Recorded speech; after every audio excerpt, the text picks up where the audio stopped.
Greetings and blessings, dear friends in the spirit. 111, it's Eddie Luisi. How are you?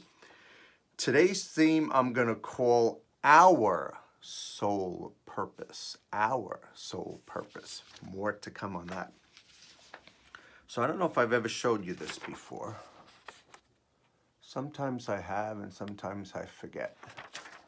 Good morning. The strongest light is the light that shines within you. Use it to lead you in the direction of your soul purpose. Okay. So tomorrow is Mother's Day. If you're seeing this on Saturday, happy Mother's Day to all the living moms, to all the deceased moms, to all the married moms, to all the single moms, to all the straight moms, to all the gay moms.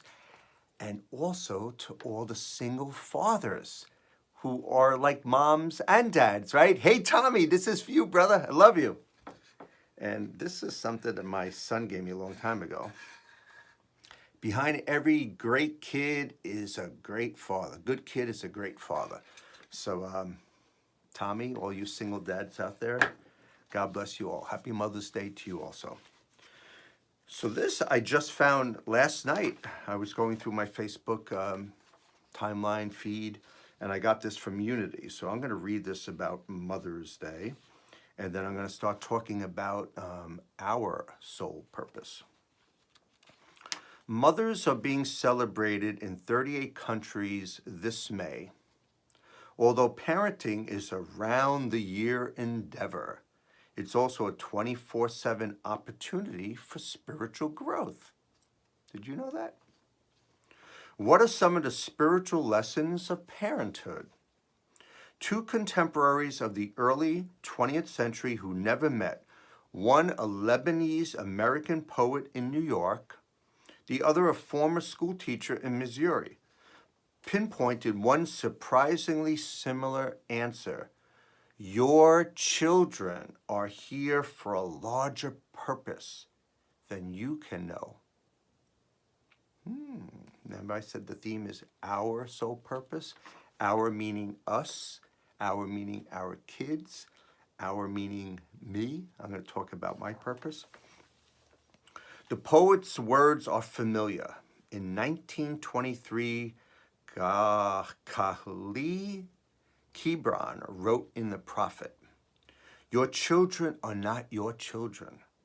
They are the sons and daughters of life's longing for itself. And they come through you, but not from you. And though they are with you, they belong not to you." Less well known to most people is Myrtle Fillmore, who co-founded Unity, the publisher of Daily Word. She was late to marry and have children, 3 boys. And she later wrote how her new spiritual understanding relieved her of being a worried, overprotective mother. Quote, "Parents are but representing the divine father-mother in receiving and caring for these new body temples," she wrote. "Remembering this takes away the sense of anxiety and burden and gives great peace and joy." Fillmore wrote letters in answer to those who sought spiritual counseling, including many mothers. Again and again, she reminded them that each child brings individual gifts and blessings to the world. She urged them to see their children as God sees them, from a higher vantage point. Here are some of her recommendations, paraphrased.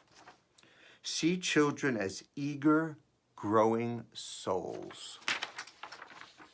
See these souls not bound by convention, but as children of God, learning the way of truth by experience and inspiration. See them as free to change whenever they recognize mistakes. See them able to stand for their highest ideals. See them in God's kingdom right here and now. Most of all, she said, be present with your children. What the soul asks is the opportunity to be itself, happy, peaceful, truly wise, and practical parental companionship means everything. Parents have volunteered for the Graduate School of Spiritual Growth.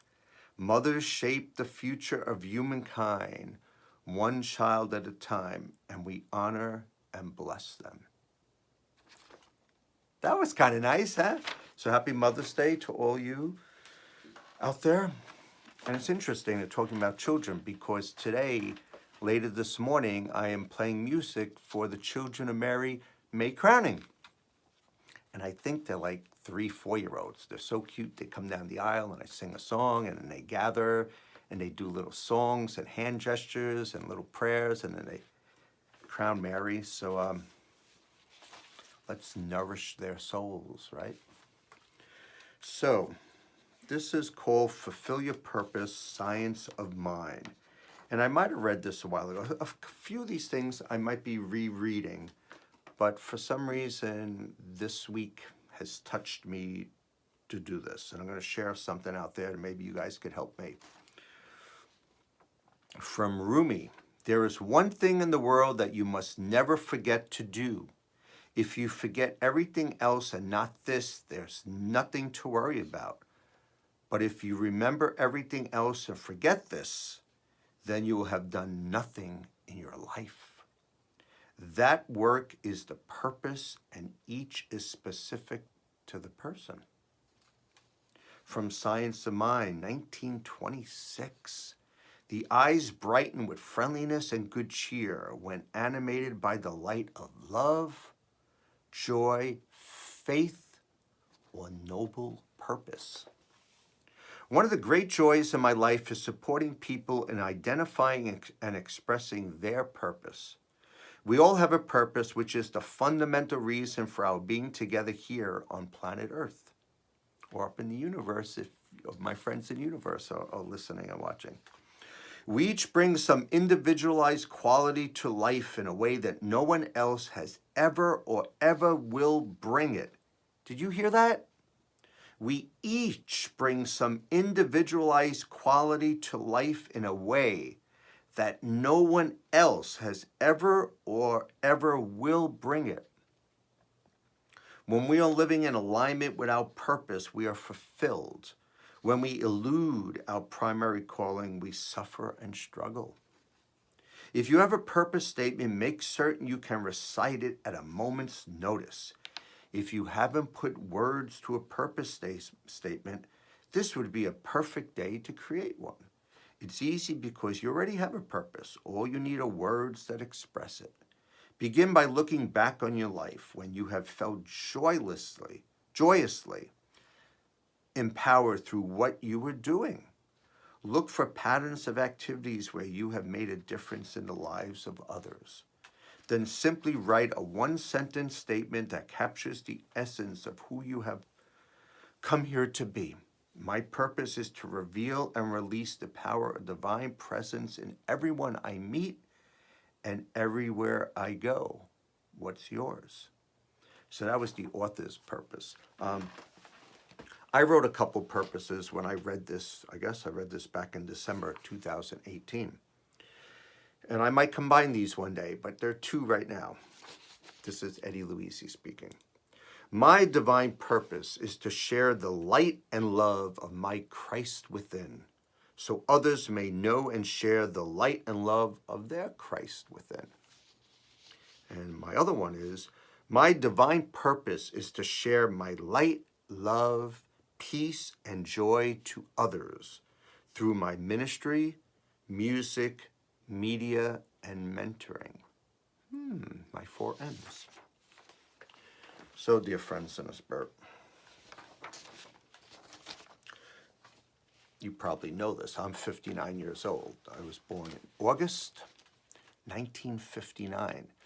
So I turned 59 and my birth year was 59. So my angel number is 59. And I printed this out last year. I'm turning 60 soon. I had to reread this because I'm struggling with my purpose too, and to help my family. And many of you, some personally write to my face, some in text, some in private messages, said, Ed, you do so much for us. What can we do for you? So I'm going to read a little bit of this. I have a lot of different things, and then maybe you could help me out and my family. Angel number 59 is a message from your angels that sweeping positive changes are ahead of you. You're asked to let go of the old with love and gratitude and make room for the new to enter your life.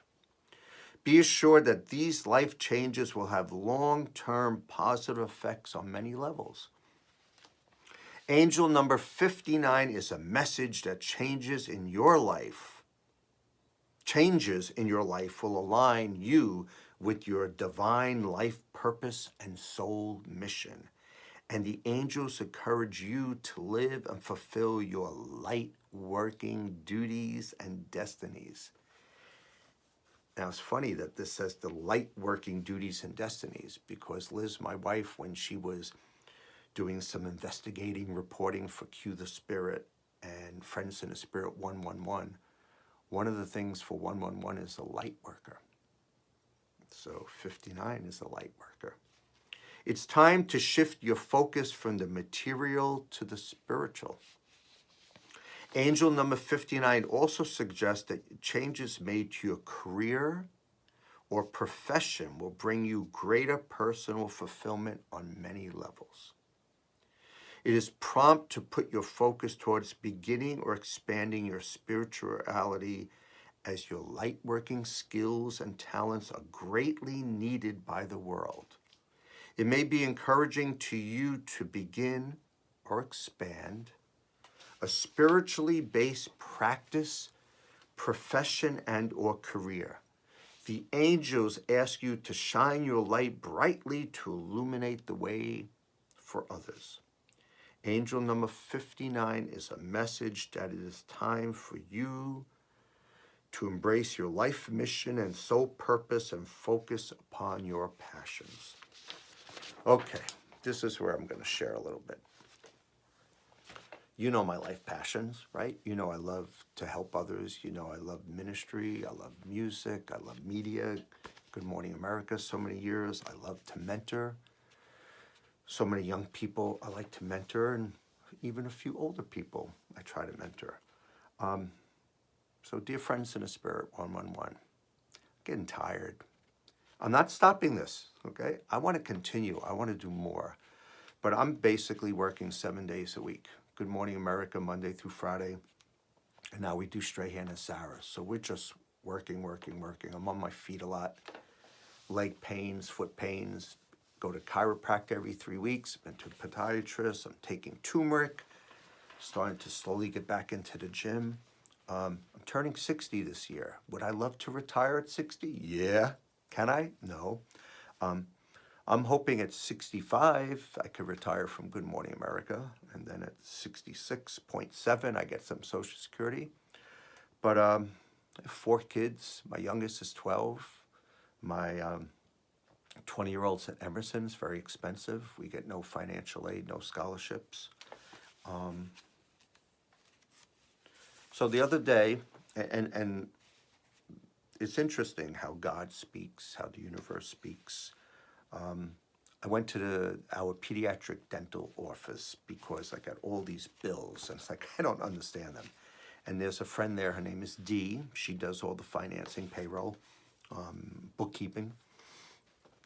And Liz and I know her years ago from St. Greg's. We know her husband. Her husband was, I think, in the Marines, and something happened. I don't know if he got injured or something happened, but he was a career Marine, and he couldn't, they let him go before retiring, so he didn't get any of those monies.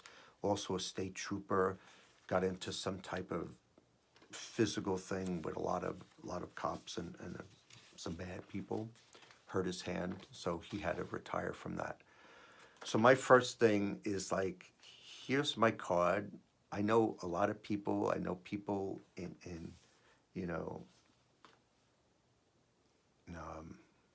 what is it, bodyguards type thing. That Good Morning America, we have special security.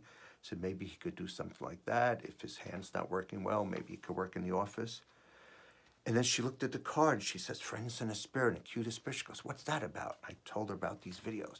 And the first thing out of her mouth is, you have to make money doing this. You have to make this part of helping you and Liz and the kids. And I said, I would love to. I would love to make this ministry and to work less, because besides GMA, Saturday and Sunday, I'm a church musician in the evening. So whatever I'm doing during the weekend, I have to stop at 4 and I have to prep and I have to go to church and set up and rehearse. And then I do music, good 15, 20 minutes for the congregation beforehand. But I'm getting tired. I really am. So I would love these Friends in the Spirit 111s, these cutest spirits, somehow to make some money where it helps me work a little less doing the other things and spend more time on this ministry. And she said, I don't go to church anymore, and 90% of my friends don't go to church. And I know a few of you aren't churchgoers, and even my niece Kristen said, you and Aunt Liz are my church. And she says, people go to church and they give $1, or they give $5, or they give 10, or whatever they do. She goes, I'm sure if there's some way we could figure out a link or something that people might on a weekly basis give a little money to help you out and help your ministry. So I don't know, folks, I never wanted to ask money for this. This has always been a ministry to help others, but we're investigating, okay? She knows somebody that worked for the mayor's office that did some heavy-duty interfaith work and PR work, so she's chatting with him. My dear friend and friend in the spirit, Billy Figueroa, who's down in Florida now, I chatted with him on the phone the other day, and his wheels are turning. So many of you asked, how can you help? So this might be a way to help, okay? So that's it for now. I'm going to read a little bit more about prosperity and soul's purpose, and maybe this will touch your heart, and this will help you guys out. From Daily Word Unity, prosperity. When I view my world with gratitude, blessings are revealed. When I think of prosperity, I might find myself thinking in terms of tangible items I own, or the current balance in my bank account, or the lack of. While finances or material things are results of a prosperous attitude, they are only a small portion of the higher picture. Prosperity is defined as a successful, flourishing, or thriving condition. I am successful when I navigate my way through a challenge or cross something off my to-do list. I flourish when I learn something new or take time for self-care. I thrive when I let go of an old belief that no longer serves me. I am prosperous in many ways every day. When I view my world with gratitude, blessings are revealed. And as you friends know, I am very grateful. I'm grateful for everything in my life. I am grateful for you. I'm grateful for this ministry. Excuse me, my family, my faith, my family, my friends. From Proverbs 10:22, the blessing the Lord makes rich, and he adds no sorrow with it. Thank you, Jesus, as they would say. From Daily Practice, Sacred Reading and Meditation, One Spirit Learning Alliance, New York City. Marvel at the life force within a seed of grass that breaks through the crack in the asphalt and grows. Such a tiny thing, such a mighty force. Marvel at the divine life force within you, greater than any obstacle you may encounter. And that was taken from Daily Inspirations, Ellen Grace O'Brien. From Neil Donald Walsh. On this day of your life, I believe God wants you to know, and me, that it is time to move into uncharted lands. If you want to do something you have never done before, you have to do something you've never done before. If you want to go somewhere you've never gone before, You have to go somewhere you've never gone before. You cannot do something new by doing old things. If you want your life to change, you have to change your life. So go ahead, it's safe, and it's also about time. I've been a Catholic Church musician since I was 12, 47 years. And this Friends in the Spirit 111 ministry, Cue the Spirit ministry, is the uncharted place where I want to go. And if I could work it out where I don't have to do my Saturday and Sunday masses anymore, that could really give me a break. And I have people that could back me up. My dear friend Arthur could do the Saturday night masses if he wants. And Catherine could lead the Jamming with Jesus Sunday nights. So it could be cool when I turn 60 that maybe I could retire from Catholic Church musician. This was feast and fasting. This was during Lent from Unity, but I saved it as some good stuff. You are unfeathered, unbound, triumphant, glorious, free, by Martha Smock. Do you feel bound by what you have been, bound by the past, bound by your lacks, bound by the picture you have created of yourself in your own mind and in the mind of others? The beginning of your freedom lies in your own mind. When you let go of limiting and binding thoughts, you find that conditions, persons, or circumstances no longer have power over you. Something in you knows that you are greater than anything you have yet experienced or expressed. This inner knowing, this feeling of potential greatness, is the Spirit of God in you trying to break through. It is like sunlight that may be temporarily hidden behind clouds, but the clouds cannot take away the light. Nothing can erase or lessen the bright, glorious, wonderful Spirit that is in you. Realizing that you are essentially a spiritual being, you are able to step forth to be the self God created you to be. Dear friends in the Spirit, this message is for you, but I'm listening to these words also. And like I told you, every Monday when I go to work, I listen to this and I say, this is pretty darn good. Here's a different page. Here in this present moment, you are free. You are a child of God. You are standing on holy ground. Also at the Marian Shrine and Children of Mary, I do their little graduation, their kindergarten graduation. And their first song is Child of God. So it's kind of cool. I'm going there later this morning. Perfect love casts out fear.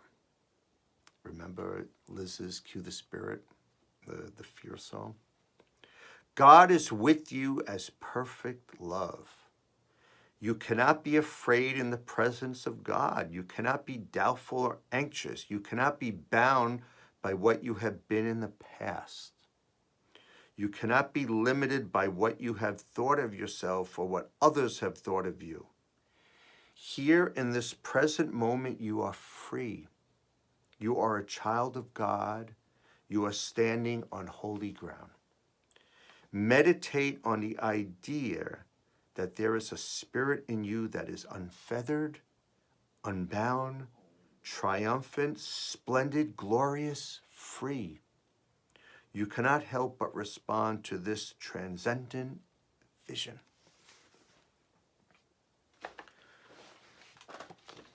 Liz and I shared in Cue the Spirit on Wednesday that last Saturday, our dear friend Angie Morielli from Good Morning America, and we go back to WPIX TV, she passed. I believe she was 60. And today there is a celebration of life in New Jersey, and Liz and I will be there with some dear friends. Angie, we love you. We miss you. One of our dear friends and co-workers, Charlie Gibson, he emailed me last night was he's not sure if he's going to be able to make it. But he wrote, Angie was one of the good people. I was so fond of her and her infectious spirit. She was part of GMA's bedrock. Charlie sends his blessings and his love. He loved her very much. Also, during the week, there was, the shooting at Highlands Ranch. And one of my dear friends, who's a friend in the spirit, he's a composer, Charles Denler. His son was there. He's okay. And I know there was loss of life and physical hurt and mental hurt and spiritual hurt, but God bless you all. You're all in my thoughts, prayers. This is a quote from the Prophet Muhammad. You do not do evil to those who do evil to you, but you deal with them with forgiveness and kindness. Right, dear friends in the Spirit 111? We talk about that in all these talks. If there's a hell after life or if there's a heaven, I don't know. But can you experience hell or heaven on earth? Yeah. If you get mad, angry, don't forgive, don't turn the other cheek, things could get worse in life. So things aren't perfect in my life, right? And I'm sure not in yours. And today's going to be an interesting day for us. I got up at 3 a.m. and you can't see my office here because you just see the this little background, but tons of papers and bills and going on the computer, and things won't download because I don't have enough storage, and so all these curveballs are happening in our lives. But I still have faith. I have faith in God, faith that things are going to work out. I love my family. I love my faith. I love my friends in the Spirit 111. Going to be at Children of Mary today, playing music for little kids. So it's going to be a lot of joy, a lot of happiness there. Some sadness at Angie's memorial, her celebration for life. But there's going to be some joy. So I'm sure we're going to tell a few stories and we're going to laugh and we're going to hug each other and love each other. And then I'm back to church, and we'll see what we're going to do this weekend for Mother's Day. But love you guys. Have a wonderful, blessed, safe, happy, joyous weekend and week ahead. Don't forget to share your faith with family and friends. And as my lovely wife, Liz, would say, cue the Spirit.